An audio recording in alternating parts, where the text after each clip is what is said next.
स्वागत है स्टूडेंट्स आपका हमारे चैनल पर। आज हम करेंगे कक्षा 8 में विषय विज्ञान का वार्षिक परीक्षा का प्रश्न पत्र। ये अगला सेट है, हमने इससे पहले 2 सेट कर लिए हैं।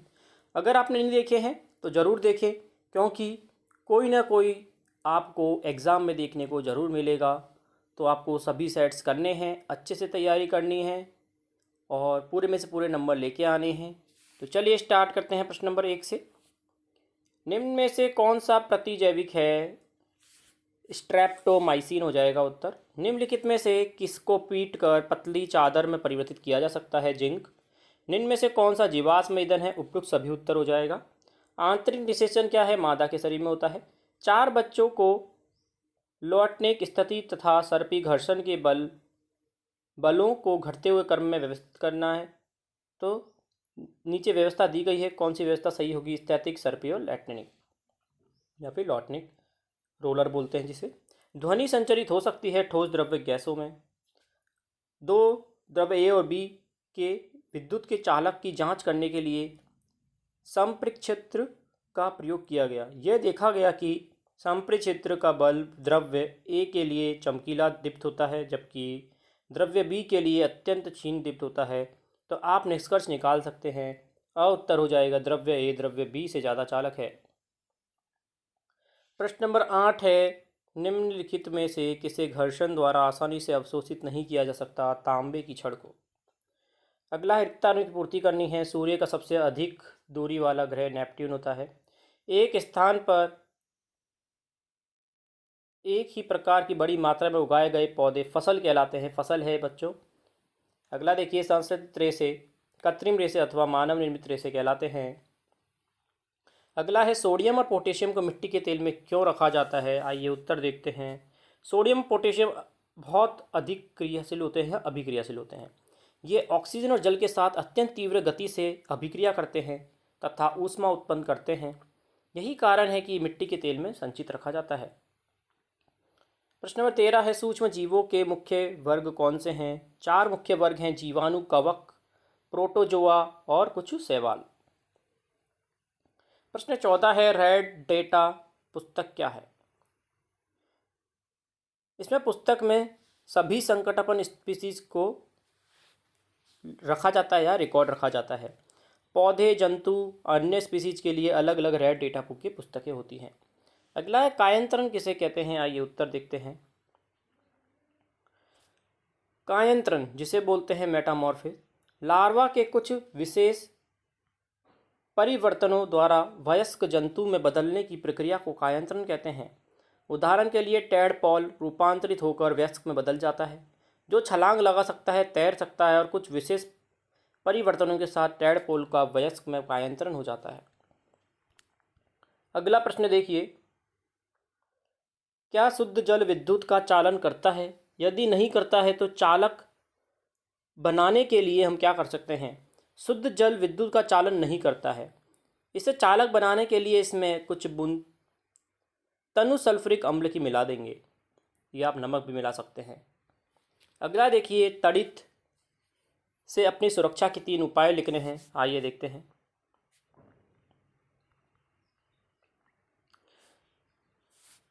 तड़ित झंझा के समय टेलीफोन के तार, विद्युत तार तथा धातु के पाइपों को नहीं छूना चाहिए। बहते जल के संपर्क से बचने के लिए तड़ित जो झंझा है के समय स्नान से बचना चाहिए। कंप्यूटर, टीवी आदि जैसे विद्युत उपकरणों को प्लग या सॉकेट से निकाल देना चाहिए। अगला प्रश्न देखिए, तारों के बीच की दूरियों को प्रकाश वर्ष में क्यों व्यक्त करते हैं? इस कथन का तात्पर्य क्या है? आइए देखते हैं। तारों के बीच की दूरियां बहुत अधिक होती हैं। यह दूरियां मिलियन अथवा बिलियन किलोमीटर से अधिक होती हैं। अतः दूरियों को किलोमीटर में व्यक्त करना कठिन है, इसलिए बड़े मात्रक प्रकाश वर्ष से तारों के बीच की दूरियों को व्यक्त करते हैं। कोई तारा पृथ्वी से 8 प्रकाश वर्ष दूर है। कथन से तात्पर्य है कि प्रकाश अपने वेग से 3 लाख किलोमीटर प्रति सेकंड से 8 वर्ष में उस तारे से पृथ्वी तक पहुंचेगा। अगला प्रश्न देखिए, पौधों घर प्रभाव अपने शब्दों में वर्णन करना है। जो पौधा घर प्रभाव है जिसे बोलते हैं ग्रीन हाउस इफेक्ट। आइए उत्तर देखें। सूर्य में उपस्थित उपकरण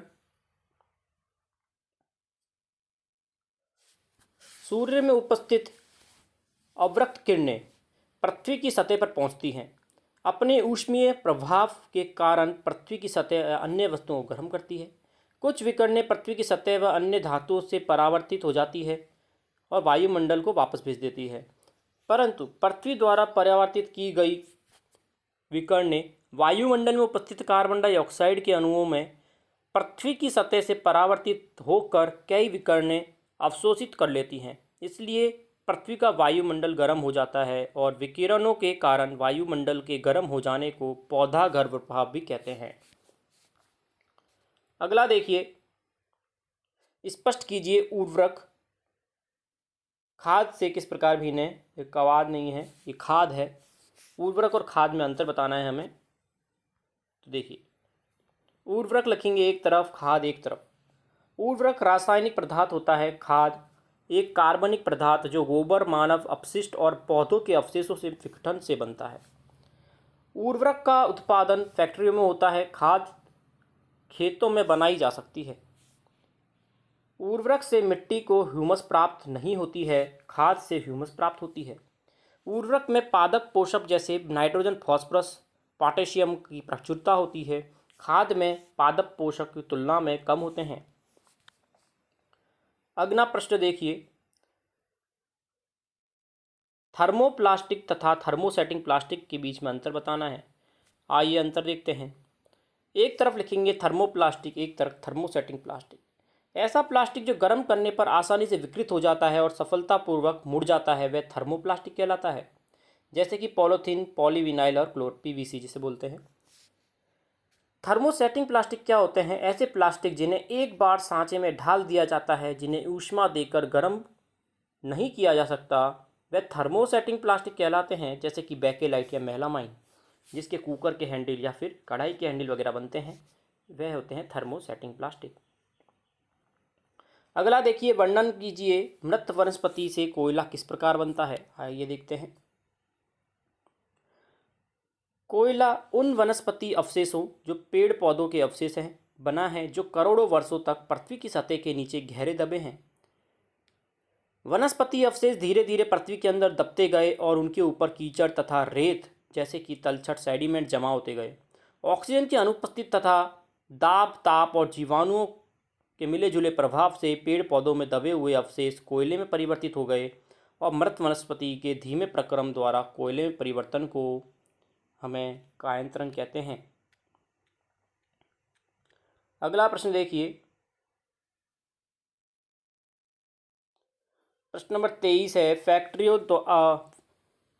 फैक्ट्रियों एवं आवास की मांग की आपूर्ति हेतु वनों की अनवरत कटाई हो रही है। क्या इन परियोजनाओं के लिए वृक्षों की कटाई न्याय संगत है? इन पर चर्चा करनी है और संक्षिप्त रिपोर्ट तैयार करनी है। इन परियोजनाओं के लिए वृक्षों की कटाई न्याय संगत नहीं है। वृक्षों का संरक्षण आवश्यक है क्योंकि पेड़ पर्याप्त मात्रा में वर्षा लाने और प्रकृति में जल चक्र बनाए रखने के लिए आवश्यक है। लेकिन आज जिस तेजी से जनसंख्या बढ़ रही है, उसकी मांग की पूर्ति हेतु फैक्ट्रियों और आवास की आवश्यकता है। आवास मनुष्य की आधारभूत आवश्यकता है तथा फैक्ट्रियों में लोगों को सस्ता सामान और रोजगार मिलता है। इनके लिए भूमि की आवश्यकता होती है, जिसके लिए वनों की कटाई कर दी जाती है और भूमि प्राप्त की जाती है। इन परियोजनाओं के लिए अन्य विकल्प ढूंढे जाने चाहिए, न कि वनों की कटाई की जानी चाहिए। वृक्षों की कटाई यदि आवश्यक है तो वनों में हमें उतने ही वृक्ष, उसी स्पीशीज़ की अवश्य लगाएं जितने पेड़ हम काटते हैं। पुनः वन रोपण की क्रिया में आवश्यक रूप से हमें कार्य करना चाहिए। अगला प्रश्न देखते हैं।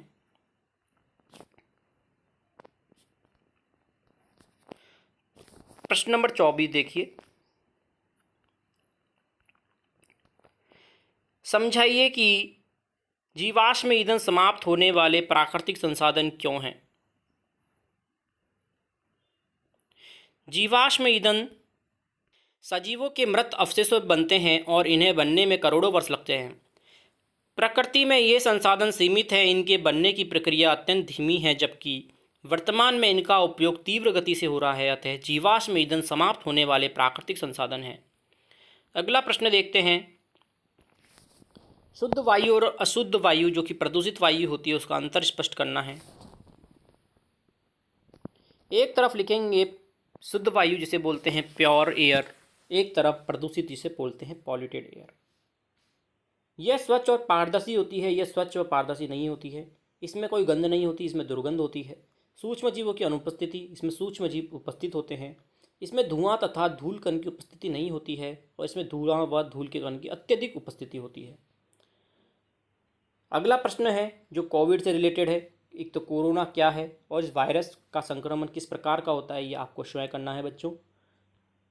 तो ये था हमारा पूरा पेपर, कक्षा 8 विज्ञान का लेटेस्ट सेट नंबर 3। इससे पहले कि हमने सभी सेट कर लिए हैं, अगर आपने नहीं देखे हैं डिस्क्रिप्शन में लिंक मिल जाएगी प्लेलिस्ट की, वहाँ पर जाइए और सभी सॉल्यूशन देखें और पूरे में से पूरे नंबर लाएं। धन्यवाद।